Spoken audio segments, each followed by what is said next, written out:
गोटे बहुत बड़ update O triple S C R I AR I अमीन आईसीडीएस सुपरवाइजर तो यू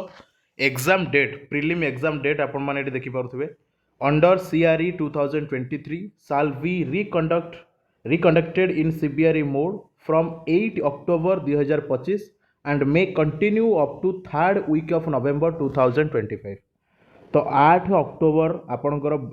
ऑनलाइन एग्जाम स्टार्ट हम प्रिलिम्र एवं ये नवेम्बर थर्ड वीक पर्यंत ये चलो गोटे बहुत ही बड़ update R I R I अमीन प्री एग्जाम को लेकिन तो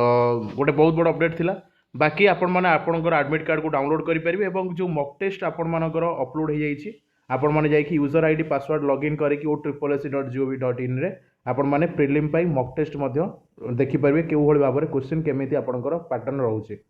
एवं ये पूरा डिटेल्स मेंशन कराई एग्जाम डेट। तो धन्यवाद।